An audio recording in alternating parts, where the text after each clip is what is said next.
Pemadaman listrik bergilir di sejumlah wilayah membebani masyarakat. Di Depok, Jawa Barat, Ratna, ibu rumah tangga mengeluhkan pemadaman listrik bergilir. Ratna bilang, akibat pemadaman listrik, dirinya kesulitan menyiapkan makanan untuk keluarga. Selain itu, Ratna juga tidak bisa menggunakan kendaraan listrik yang biasa digunakan untuk mengantar dan menjemput anaknya di sekolah. Yang tertunda jadinya kayak tadinya mau jemput anak kan antar jemput biasanya pakai sepeda listrik. Ini sepeda listrik tadi malam mau dicas mati lampu, pagi ini mau dicas mati lampu juga. Di Blora, Jawa Tengah, pemadaman listrik merugikan pelaku usaha kecil. Gandhi, pemilik usaha penggilingan padi bilang, akibat pemadaman listrik usahanya terhenti. Pasalnya, usahanya sangat bergantung pada listrik. Menurut Gandhi, pemadaman listrik kerap terjadi dengan durasi sekitar 3 jam. Rasa dirugikan. Tolonglah kalau memang ini untuk masyarakat, PLN harus sikap tegas untuk pemadam listrik, jangan sampai terulang kali. 1 minggu ada bisa 2 kali, ada bisa 3 kali berhenti karena nggak bisa nyala listrik, nggak bisa nyala. Merespon pemadaman yang terjadi di sejumlah wilayah Indonesia, PLN meminta maaf atas pemadaman listrik bergilir di Pulau Jawa. PLN menyebut gangguan 2 pembangkit listrik besar serta kendala pasokan batu bara jadi penyebab pemadaman listrik di sejumlah wilayah. PLN mendorong percepatan penambahan stok batu bara pada sejumlah jaringan PLTU besar lain untuk menutup defisit setrum buntut gangguan 2 pembangkit tersebut. Agar perbaikan 2 PLTU besar ini bisa berjalan dengan cepat dan berjalan dengan lancar sehingga bisa pulih dan kembali memasok listrik di sistem kelistrikan di Pulau Jawa. Akan melakukan perbaikan agar proses penyediaan tenaga listrik bisa berjalan dengan lancar. Menteri SDM Bahlil Lahadalia menyatakan telah meminta percepatan mitigasi atas pemadaman listrik bergilir kepada PLN. Bahlil bilang telah berkomunikasi intensif dengan Direktur Utama PLN 4 hari terakhir terkait teknis mencegah pemadaman listrik berlanjut. Bahlil menyatakan tak ada kendala pasokan batu bara dari pihak Kementerian ESDM ke PLN. Namun, PLN perlu memastikan teknis distribusi batu bara tersebut terpenuhi ke pembangkit listrik PLN dan mitranya. Batu bara tidak ada kelangkaan. Nah, tapi teknisnya untuk sampai di power plant-nya itu bukan tugas Dirjen Minerba. Itu sudah merupakan teknis daripada manajemen logistik yang dilakukan oleh PLN. Itu. Jadi pemerintah punya kewajiban adalah menyiapkan alokasi perusahaannya apa dan segera mendorong untuk kontrak. Masalahnya yang PLN sampaikan itu adalah mereka kekurangan medium, kalori yang medium. Tapi itu kan teknis mereka. Sama maintenance. Pengamat dan ahli transisi energi sekaligus CEO Institute for Essential Service Reform, Fabi Tumiwa bilang, pemadaman terjadi di sejumlah wilayah Pulau Jawa didominasi karena stok batu bara yang sudah di bawah ambang batas aman. Yang dominan itu memang ada pembangkit yang mengalami kendala, tetapi faktor yang dominan menurut saya adalah ketersediaan batu bara di sejumlah pembangkit PLTU yang hari ini mungkin di bawah batas aman, ya. Dan ini karena adanya hari operasi pembangkit atau cadangan batu bara yang tidak dalam kondisi aman, maka PLTU tersebut bekerja atau beroperasi di bawah daya mampu maksimalnya. Pemadaman listrik secara bergilir tidak hanya membuat pelaku usaha merugi, namun semua aktivitas warga yang bergantung pada listrik juga harus terhenti. Masyarakat pun meminta pemerintah segera beri solusi agar pasokan listrik aman ke depannya. Tim Liputan Kompas TV.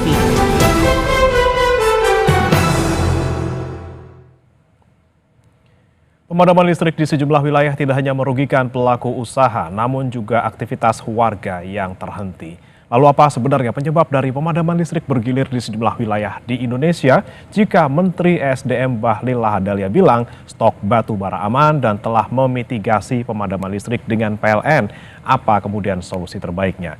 Kita akan bahas bersama dengan Ketua Komisi 12 DPR RI, fraksi Partai Golkar, Bambang Patijaya, dan pengamat ekonomi energi Universitas Gadjah Mada, Fahmi Radi. Selamat pagi Pak Bambang, Pak Fahmi. Selamat pagi. Selamat pagi, Mas. Ya, saya ke Pak Bambang terlebih dahulu. Pak Bambang, pemadaman masih terus terjadi di sejumlah daerah, kemudian masyarakat juga terus merugi akibat kejadian ini. Pak Bahlil bilang stok batu baranya aman, tapi masalahnya kemudian nggak nyampe ke PLN. Betulkah masalahnya hanya di sana? Ya, selamat pagi Mas. Jadi sebetulnya informasi ini memang harus diluruskan ya. Kami sudah melakukan pengecekan baik kepada Dirjen Minerba dan juga kepada PLN itu sendiri. Sebetulnya apa sih yang sedang terjadi pada saat ini? Kok tiba-tiba di dalam seminggu terakhir ini ada keluhan daripada masyarakat bahwa listrik pada titik-titik tertentu di Pulau Jawa itu ada pemadaman secara bergilir seperti itu. Nah, jadi ada beberapa isu yang saya pikir perlu diluruskan. Yang pertama terkait dengan isu bahwa adanya kendala pada pasokan batu bara. Saya sudah cek kepada Dirjen Minerba, bahkan sudah diupdate informasi yang terbaru semalam. Dari Dirjen Minerba itu sudah memberikan penugasan kepada pemilik RKB untuk pemenuhan batu bara secara domestic market obligation (DMO) kepada PLN itu sudah sebesar 212 juta metrik ton. Ya, jadi kalau 3 hari yang lalu saya mendapat laporan masih 192 juta metrik ton, ya. Sekarang sudah 212 juta metrik ton penugasan batu bara kepada PLN. Nah, sehingga kalau dari segi jumlah saya pikir ini sudah melampaui dari apa yang menjadi kebutuhan PLN selama setahun. PLN selama setahun itu kebutuhannya adalah sebesar 154 juta metrik ton. Nah, sampai di sini mungkin ada beberapa hal yang perlu kita exercise. Saya mendapat laporan juga dari PLN bahwa dari sejumlah besar batubara yang sudah ditugaskan itu, PLN ini kan baru berkontrak sebesar 134 juta metrik ton, yang mana sebagian besar 70-80% itu adalah low range kalori. Jadi batubara yang kalorinya rendah seperti itu. Nah, sehingga masalah ini kemudian menjadi salah satu pemantik problem pada kendala teknis pada pembangkit yang ada di PLN. Kita tahu bahwa untuk boiler untuk memanaskan turbin daripada PLTU itu spesifikasinya harus mencapai titik panas tertentu dan itu harus didukung oleh batubara dengan kalori yang pas. Nah, mungkin ini yang menjadi kendala daripada PLN. Kita tahu bahwa walaupun Kementerian SDM sudah menugaskan beberapa IUP yang memiliki RKB untuk segera berkontrak dengan PLN, tetapi ternyata kemudian proses daripada negosiasi dan kontrak proses B2B-nya belum terlalu cepat. Sehingga sekarang yang dialami oleh PLN, mereka kekurangan yang namanya middle low range atau yang kita kenal dengan kalorinya sekitar 4.200 ke atas seperti itu. Nah, hal seperti ini kita sudah cek ya, sehingga menyebabkan terjadi penurunan ya kurang lebih 5.000 megawatt atau sekitar 5 giga. Nah, ditambah lagi pada saat ini ada 2 pembangkit yang sedang melakukan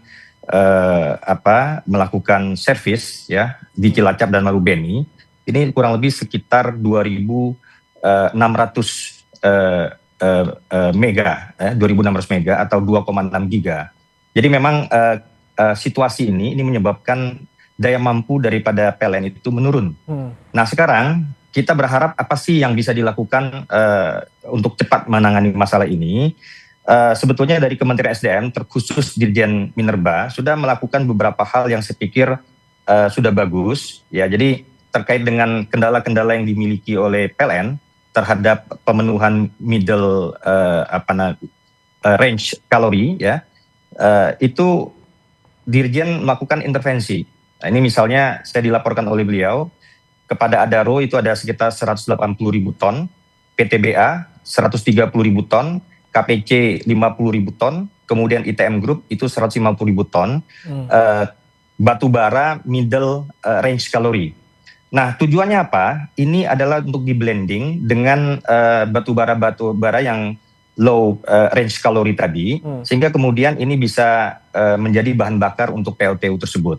Ya, kita berharap ya, sebetulnya kalau dari data yang masuk ya, sebetulnya batu bara yang ada di PLTU itu HOP-nya 26 hari. Jadi Jawa 1 sampai Jawa 7 ya itu HOP-nya sampai dengan 26 hari. Artinya apa? Barangnya ada.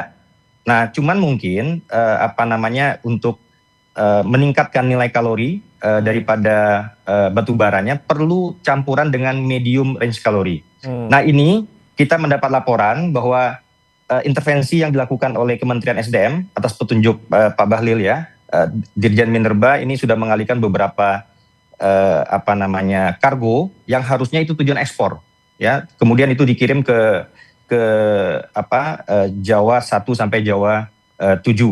Nah, kira-kira demikian informasinya, dan kami berharap bahwa ketika batubara middle range tersebut masuk sampai ke lokasi, ini segera di-blended, kemudian dapat segera meningkatkan kalori daripada batubara, sehingga PLTU dapat kembali normal. Baik. Kemudian kami juga bertanya kepada pihak PLN, ya, apa saja yang mereka lakukan. Jadi di saat kalori rendah, kemudian juga ada pemadaman, mereka melakukan optimasi, ya, sehingga per hari ini dari laporan kami dapat, defisit yang terjadi itu gapnya tinggal 2.000 mega saja atau 2 giga. Dan ini dalam waktu dekat, begitu Senin, ini yang batubara dari PTBA masuk, mudah-mudahan secara perlahan, ya, secara bertahap, ini daya mampu daripada pembangkit-pembangkit itu akan kembali normal. Oke, di hari Senin diharapkan bisa kemudian kembali ke pasokan semula seperti itu ya. Saya mau ke Pak Fahmi, punten. Ini kalau kita tadi lihat atau simak pernyataan dari Pak Bambang bahwa stoknya ada gitu ya, tapi kemudian kontrak yang kemudian baru direalisasikan PLN mungkin masih kurang gitu ya. Dan juga masih ada kekurangan soal tadi batu bara yang kalori medium seperti itu. Sebenarnya masalah utamanya tuh di mana sih Pak? Apakah memang murni karena pasokan yang tadi terhambat dalam tanda kutip ada tapi kemudian tidak sampai, atau ya sesimpel lagi ada masalah teknis misalnya di 2 pembangkit yang besar di Pulau Jawa? Ya, memang yang disampaikan PLN itu ada 2 masalah utama itu ya. Jadi ada pembangkit utama di Pulau Jawa dan juga masalah pasokan dari batubara yang dibutuhkan pembangkit tadi. Nah, tapi bergilir ini kan tidak hanya di Jawa itu ya. Kalau nggak salah juga terjadi juga di Sumatera Utara atau di beberapa daerah lainnya di luar Jawa gitu ya. Nah, saya lebih menekankan gitu ya, permasalahan utama ini adalah pada pasokan batubara gitu ya. Jadi ini kaitannya dengan masalah kewajiban DMO itu ya, Domestic Market Obligation, yang dipersyaratkan dari peraturan itu bahwa pengusaha batubara itu wajib memasok ke PLN itu ya 20% dari produksinya dengan harga yang ditetapkan $70 per metric ton tadi, berapapun harga pasar di luar itu ya. Nah, kondisi ini kadang-kadang menggoda gitu ya bagi pengusaha. Memang pengusaha batubara itu sudah ada kontrak dalam waktu 1 tahun 20% dari produksinya tadi. Nah, tetapi tidak ada detail itu ya, tiap bulan berapa dan sebagainya itu ya. Sehingga kadang-kadang ini dimanfaatkan oleh pengusaha batubara pada saat harga batubara dunia itu sedang tinggi gitu ya. Sekarang misalnya sekitar $135 per metric ton itu ya. Ini jauh lebih tinggi dibanding dengan harga demo $70 tadi. Nah, perbedaan harga inilah kemudian kadang-kadang gitu ya, pada saat harga tersebut tinggi, maka wajar kalau kemudian pengusaha batubara saya akan ekspor dulu. Ekspor dulu karena harganya memang tinggi gitu ya. Nah, pada saat harga rendah baru kemudian dia store ke PLN sesuai dengan kontrak dalam waktu 1 tahun ini gitu ya. Jadi selama tidak ada aturan yang jelas dan sanksi yang diberikan gitu ya kepada para pengusaha tadi, maka ini akan berulang gitu ya. dulu beberapa tahun yang lalu juga terjadi bahkan krisis batubara di PLN pada saat harga batubara dunia itu pernah di atas $300 per metric ton itu ya. Ini wajar kalau kemudian pengusaha mengoptimalkan untuk ekspor dulu gitu ya. Jadi barangkali yang perlu dibenahi adalah bagaimana manajemen pasokan ke PLN sesuai dengan DMO tadi gitu ya, agar itu tidak terulang kembali. Itu Mas. Tapi kalau kita bicara soal masalah regulasi, kemudian birokrasi gitu Pak Fahmi, kemudian apakah yang diambil langkah oleh Kementerian SDM ini untuk bisa mengamankan pasokan maupun juga menjaga harga batu bara ini sudah tepat selama ini? Saya kira regulasinya sudah ada dengan baik gitu ya, berdasarkan peraturan Menteri tahun 2018 tentang DMO itu sudah di sudah diundangkan tadi gitu ya, dan sudah berlaku. Dan itu juga memang sudah menjadi kewajiban bagi pengusaha menjalankan DMO tadi. Tapi saya melihat gitu ya, ada kelemahan dari peraturan tadi yang tidak mengatur tentang detail gitu ya, jadwal pasokan dari batu bara tadi. Tapi disebutkan adalah bahwa kewajiban DMO itu dalam waktu 1 tahun. Nah, waktu 1 tahun itu bisa awal bulan, bisa juga pertengahan atau sampai akhir tahun, kemudian baru kemudian dipasok ke PLN gitu ya. Nah, barangkali itu yang perlu dibuat aturan yang lebih detail. Dan kemudian yang kedua, perlu ada sanksi yang tegas gitu ya dari pemerintah kalau tidak memenuhi kewajiban dari DMO tadi. Nah, sanksi tadi tidak hanya berupa denda gitu ya. Kalau hanya denda itu kadang-kadang juga diabaikan gitu ya. Karena pembayaran denda tadi lebih rendah dibanding dengan harga batu bara di ekspor tadi. Maka di samping denda barangkali juga perlu sanksi larangan ekspor bagi pengusaha batu bara. Dan yang ketiga yang paling berat perlu adanya penghentian izin usaha kalau dalam beberapa kali melakukan pelanggaran terhadap kewajiban DMO tadi gitu ya. Saya kira tanpa detail aturan DMO yang lebih teliti, jelas gitu ya. Kemudian yang kedua tanpa ada sanksi barangkali kekurangan pasokan terhadap PLN akan selalu berulang dan pemadaman bergilir listrik ini tidak bisa dihindarkan, yang ini tentunya merugikan seluruh konsumen itu ya, baik konsumen rumah tangga maupun konsumen industri tadi, Pak. Baik.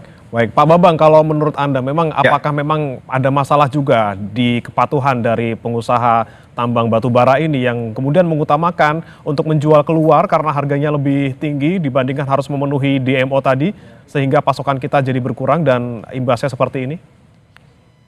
Ya, jadi begini, yang disampaikan Pak Fahmi itu sebagian besar saya setuju ya. Jadi memang ada hal-hal yang harus diperbaiki. Kita melihat peristiwa yang terjadi pada saat ini sebetulnya mirip-mirip pernah terjadi itu pada 2021, 2022 ya, 2021 akhir, 2022 awal. Pada saat itu stok daripada batu bara yang dimiliki oleh PLN itu sangat menipis karena pada saat itu ya tantangannya sama seperti saat ini, harga dunia sedang tinggi-tingginya dan pengusaha ini banyak akalnya untuk bagaimana keluar dari aturan regulasi DMO tersebut. Nah, jadi saya pikir kita sudah belajar lah dari pengalaman seperti itu, maka kita harus meningkatkan beberapa hal. Jadi yang saya pikir yang harus dilakukan oleh PLN ini adalah bagaimana perbaikan tata kelola, ya. Kemudian juga supply chain dia diatur dengan baik sehingga bagaimana tepat waktu, tepat kualitas dan juga tepat kuantitas. Sehingga dengan demikian hal-hal yang seperti ini ya seharusnya tidak terjadi lagi di masa yang datang gitu loh. Saya pikir yang sudah dilakukan oleh Kementerian SDM sudah cukup bagus ya, melakukan intervensi kepada beberapa IUP agar segera lebih dahulu mendahulukan kebutuhan dalam negeri ya. Jadi kita tunggulah ya ini dalam waktu dekat bagaimana proses pemulihan ini dan kami juga mendorong agar proses maintenance atau perbaikan dua pembangkit yang besar Cilacap dan Marubeni itu segera dapat selesai juga, sehingga dengan demikian kita dapat fokus kepada hal-hal yang lebih produktif, ya, kira-kira seperti itu. Baik, baik. Saya kembali ke Pak Fahmi. Pak Fahmi, ini kita tahu bahwa ada 56% gitu pasokan listrik di Jawa, kemudian Madura dan juga Bali ini sumbernya dari PLTU batubara gitu ya. Dengan kondisi yang saat ini gitu Pak, harga batubara sedang tinggi, kemudian juga mungkin ada masalah tata kelola gitu di dalam misalnya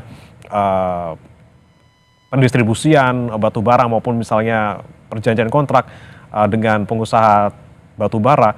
Bagaimana kita bisa keluar dari masalah ini untuk ketergantungan kita listrik terhadap PLTU batubara? Ya, saya kira aturan tentang DMO tadi itu perlu ditinjau kembali gitu ya.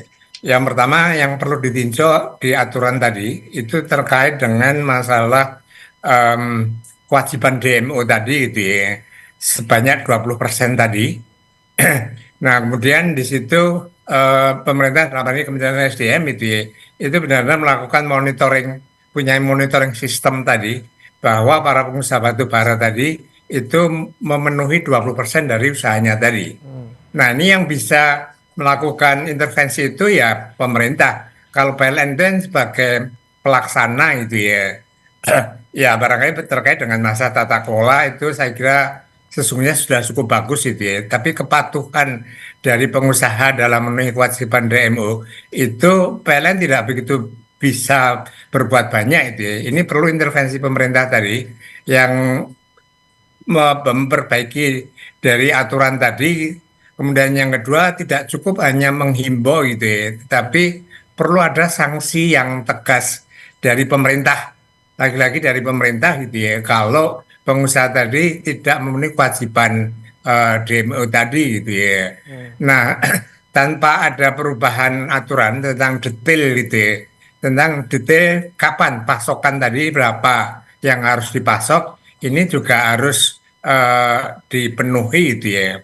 Nah, untuk itu perlu ada monitoring sistem itu ya, yang terkait dengan masalah perusahaan mana saja yang sudah memenuhi kewajiban dengan jumlah tertentu tadi, ini juga harus dilakukan juga gitu ya. Sebab kalau tidak ada monitoring sistem, maka pengusaha bisa berdalih gitu ya, bahwa dia sudah memenuhi kewajiban DMO tadi. Tapi karena tidak ada monitor yang jelas gitu ya, maka itu kemudian terjadi kekurangan tadi. Pengawasan ya Pak. Dalam proses pasokan itu kan butuh waktu juga itu ya, termasuk memblending tadi. Ini barangkali yang perlu diperhitungkan itu ya dalam tata kelolanya PLN tadi, sehingga pada saat inventory itu tadi sudah menipis itu ya, atau harus menetapkan misalnya safety stoknya itu berapa itu ya, itu yang harus dipertahankan, maka pada saat itu harus sudah dikirim gitu ya pasokan dari pengusaha batubara tadi. Jadi saya kira perbaikan ini harus dilakukan oleh pemerintah dalam hal ini Kementerian SDM dan juga tata kelola yang lebih baik dari PLN tadi itu Mas. Oke, Pak Fahmi tadi yang kami tanyakan juga bagaimana kemudian kita bisa keluar dari ketergantungan batu bara gitu Pak. Apakah memang kita tidak bisa mengandalkan energi lain? Apakah tidak cukup untuk memberikan pasokan listrik ke Jawa, Madura, Bali jika selain dari batu bara? Ya, jadi sampai saat ini bauran energi yang digunakan oleh PLN itu 56% berupa batu bara. Kemudian juga menggunakan bauran yang lain itu ya, termasuk energi baru terbarukan. Nah, tetapi mengapa sangat tergantung oleh batu bara? Karena memang production cost-nya itu yang paling murah dari batu bara. Meskipun dari batu bara ini menghasilkan listrik yang tidak bersih gitu ya, termasuk listrik yang kotor, tetapi cost-nya itu biayanya itu paling murah, sehingga tetap digunakan batu bara. Nah, oleh karena itu ya, secara bertahap, apakah PLN itu harus mengembangkan energi baru terbarukan, yang Indonesia itu mempunyai resource yang sangat beragam dan sangat banyak untuk bisa digunakan gitu ya. Ada matahari, ada angin, ada air atau laut, ada bahkan sampah. Itu bisa digunakan gitu ya. Tapi sampai sekarang itu belum digunakan secara optimal. Pertama karena biayanya memang lebih mahal, dan yang kedua di situ membutuhkan teknologi yang itu kita belum memiliki, sehingga sangat tergantung dari investor asing gitu ya, yang memiliki teknologi tadi untuk bisa menggunakan atau mengembangkan energi baru terbarukan gitu ya. Saya kira ini sesuai juga dengan semangat Presiden Prabowo gitu ya, untuk mencapai swasembada energi dengan menggunakan resource energi yang dimiliki oleh Indonesia. Nah, kalau itu bisa dilakukan, maka ketergantungan pada batu bara akan berkurang dan juga tidak tergantung dari sumber-sumber energi lainnya yang itu akan menjadi beban dia atau menimbulkan permasalahan seperti yang terjadi saat ini, pemadaman yang ini sangat merugikan bagi seluruh konsumen gitu ya. Karena selama ini listrik itu kan jadi sekitar nyawa gitu ya, bagi semua orang gitu ya, bagi semua pengusaha. Untuk pengusaha yang mampu atau besar, dia bisa menggunakan genset gitu ya. Tapi ini kan menambah biaya operasi dari pengusaha besar tadi. Oh ya, Nah, bagi apalagi BBM-nya lagi kecil, mahal gitu ya Pak ini ya. jadi mahal. Ya, mau tidak mau ini batu bara Nah, masih menjadi penggantung utama kita gitu untuk energi. Selain murah, tapi juga kita juga udah punya teknologinya dan yang paling tidak bisa memasok dalam jumlah besar ya dari batu bara. Tapi tadi saya mau tanyakan ke Pak Bambang nih Pak soal solusi-solusi jangka pendek yang sudah dilakukan oleh Kementerian SDM kemudian juga oleh Pertamina. Disebutkan mungkin nih Pak di Senin itu bisa normal kembali. Tapi bisa dipastikan kapan di hari Senin tidak ada lagi pemadaman yang terjadi? Dari laporan yang saya dapat, hari Senin itu masuk 130.000 ton batu bara dari PTBA, dan itu didorong kepada salah satu daripada pembangkit Jawa 1 sampai Jawa 7 ya. Dan menurut laporan yang disampaikan kepada kami ya, bahwa dengan masuknya medium range kalori tersebut, itu ketika di blended ini akan dapat meningkatkan kapasitas daripada boiler daripada PLTU itu sendiri. Sehingga kita berharap ya, ini jangka pendek ini bisa dalam beberapa hari ke depan secara perlahan akan meningkatkan daya mampu daripada PLN itu sendiri pada jaringan Pulau Jawa, kira-kira seperti itu. Dan saya tertarik tadi menambahkan sedikit dari penjelasan Pak Fahmi terkait dengan kenapa pada saat ini kita kok masih tergantung dengan PLTU ya. Bahwa selain PLTU ini dengan batu bara yang harga terjangkau dan kita memiliki bahan bakunya, salah satu keunggulan daripada PLTU ini karena dia base load. Base load ini artinya apa? Bahwa dia mampu berproduksi daya mampunya dengan stabil. Nah, sementara beberapa sumber-sumber yang tadi sudah sampaikan itu adalah kecenderungannya dengan intermittent. Intermittent artinya memiliki waktu yang tidak menentu. Kadang-kadang dia tinggi, kadang-kadang dia rendah. Contoh seperti listrik yang dihasilkan dari PLTS. Ini kan dalam sehari maksimum coefficient faktornya cuma 4 jam. Jadi kalau pagi seperti ini dia belum memiliki daya mampu, daya listrik. Kemudian sore juga demikian. Nah, keunggulan daripada PLTU adalah karena dia base load seperti itu. Nah, memang di dalam RUPTL Indonesia sampai 2034 kita akan membangun sekitar 76% itu energi kita berasalkan dari energi baru terbarukan, yang antara lain bauran dari beberapa energi baru terbarukan, dan juga kita mengembangkan yang namanya BESS, Battery Energy Storage System. Sehingga dengan demikian BESS ini nanti akan mengatasi problem intermittent yang tadi disampaikan ya. Nah, dengan demikian kita berharap bahwa dengan pengembangan-pengembangan yang lain seperti misalnya yang agak kekhususan daripada energi baru terbarukan yang memiliki base load itu paling hanya panas bumi ya, kemudian juga nuklir. Nah, sehingga pada dua jenis pembangkit ini mungkin ke depan dapat lebih kita optimalkan, dan semua itu sudah dapat kita akomodir di dalam RUPTL Indonesia sampai 2034. Nah, mudah-mudahan dalam jangka pendek ini semua problem-problem yang sudah sama-sama kita tahu, yang Pak Fahmi juga sudah ulas dan juga kita sudah baca di media, ya kira-kira seperti itulah, bahwa masalah ini kita berharap bahwa dari PLN akan memperbaiki tata kelola mereka ya, supply chain mereka. Kemudian juga kita berharap Pak Fahmi dari perbaikan tata kelola ini kan sebetulnya bagaimana dari penugasan-penugasan yang sudah diberikan oleh Kementerian SDM kepada kepada para pemegang RKB itu segera dapat dilakukan secara jelas proses P2B-nya, sehingga dengan demikian di dalam supply chain-nya itu ada yang namanya jaminan ketepatan waktu, jaminan ketepatan kualitas, dan jaminan ketepatan jumlah. Sehingga dengan demikian kita berharap bahwa dengan perbaikan-perbaikan yang harusnya segera dilakukan oleh PLN, ini dapat memperbaiki kinerjanya. Dan mungkin nanti juga di dalam perbaikan power plant yang akan datang, ini dapat memiliki jadwal-jadwal yang lebih bagus ya, jangan bertabrakan seperti ini. Oke.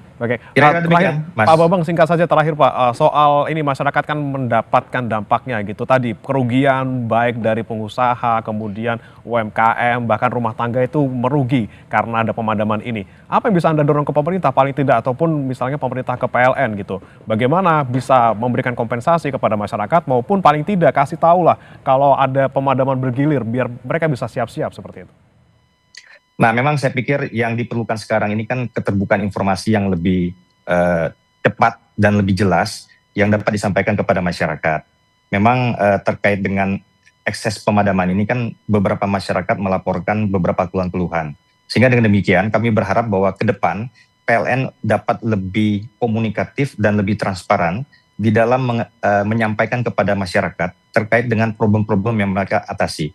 Karena dengan demikian masyarakat juga dapat mengantisipasi. Terkait dengan kompensasi dan sebagainya, saya pikir saya belum tahu regulasinya seperti apa, tetapi dengan menginformasikan kepada masyarakat ya terkait dengan informasi pemadaman, masyarakat kadang-kadang bisa paham juga terkait dengan situasi yang dihadapi jika memang itu teknis ya seperti itu, sehingga dapat diatasi dan diantisipasi. Dengan demikian kita berharap bahwa ini merupakan pembelajaran bagi kita semua, kepada PLN juga, sehingga dengan demikian semua akan dapat beroperasi dengan lebih baik dan lebih melayani kepada masyarakat. Baik, demikian, Mas. Baik, komunikasi dengan masyarakat, kemudian bagaimana mengubah ataupun memperbaiki tata kelola, supply chain, kemudian juga mengawasi bagaimana kemudian kontrak dari perusahaan tambang batubara ini supaya bisa memenuhi DMO gitu ya, supaya pasokan kita tidak berkurang dan pemadaman listrik kembali terjadi. Kita harapkan tidak terjadi lagi. Hari Senin kita harapkan juga menjadi momentum kita juga untuk bisa paling tidak jangan sampailah pemadaman terjadi lagi dan semuanya akan kembali lebih baik. Terima kasih Pak Bambang Patijaya, Ketua Komisi 12 DPR RI fraksi Golkar, dan juga ada Pak Fahmi Radi, pengamat ekonomi energi UGM, sudah bergabung di Sapa Indonesia Pagi. Selamat pagi Bapak-Bapak. Selamat pagi, terima kasih. Selamat pagi, Pak. Saudara, jangan beranjak, Sapa Indonesia Pagi masih akan kembali dengan informasi lainnya. Di antaranya, Israel masih terus menggempur Lebanon. Serangan udara Israel menghantam permukiman di Kanarit, Lebanon Selatan. 7 orang tewas dan belasan lainnya luka-luka.